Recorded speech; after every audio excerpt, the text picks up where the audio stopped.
विधायक केतकी सिंह की बेटी हूँ और आज हमारे घर पे यहाँ आगे पे बहुत सारी भीड़ आई थी और बहुत सारे लोग नारेबाजी कर रहे थे क्योंकि मेरी माँ ने कल एक बयान दे दिया था अखिलेश यादव की सरकार पे। बात ऐसी है कि इन लोगों को लगता है कि ये लोग एक 16 साल की बच्ची को डरा के राजनीति कर लेंगे और अगर यही इन लोगों की शिक्षा है, यही इन लोगों को सिखाया गया है सरकार में, तो वो तो गलत बात है।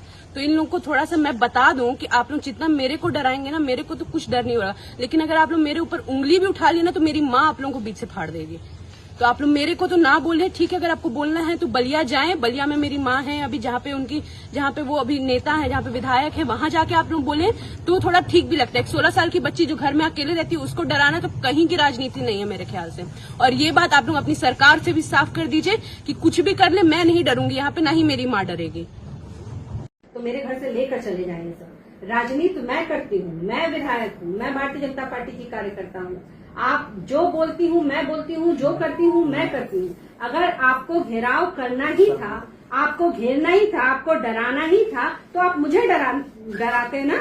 आप मेरी वहाँ 16 साल की बच्ची लखनऊ में अकेले रहती है और मात्र अभी 16 साल की है, 10वीं में पढ़ती है। उसको आप घेर करके और आप क्या प्रदर्शन कर रहे थे? आप क्या मैसेज देना चाह रहे थे? आप मुझे डराने की तरह से आप प्रयास कर रहे थे कि केतकी सिंह ऐसे नहीं डर रही है तो बेटी के नाम पे डर जाएगी।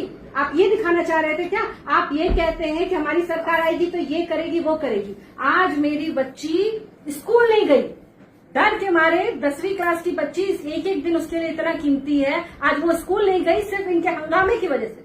ये गुंडे ही दिखाना चाहते हैं वहां पे कि हम गुंडे हैं। आप जो बात भारतीय जनता पार्टी या हम जैसे लोग चिल्ला कर बोलते हैं कि इनके राज में, इनकी पार्टी के अंदर कोई महिला, कोई बच्ची सुरक्षित नहीं रह सकती, आज इसको इन लोगों ने चरितार्थ करके दिखाया है। ये अपना डीएनए दिखा रहे हैं। इन्होंने डीएनए अपना साबित किया है कि हमारे राज्य में, हमारे नीचे कोई बच्ची सुरक्षित नहीं हो सकती है। जब ये आ जाएंगे सरकार में तो ये तो मेरी बेटी का, आप बताइए, आज जब योगी जी की सरकार है तब मेरी बेटी डर के मारे आज स्कूल से नहीं गई। कल को इनकी सरकार आ जाएगी तो मेरी बच्ची तो घर बैठ जाएगी।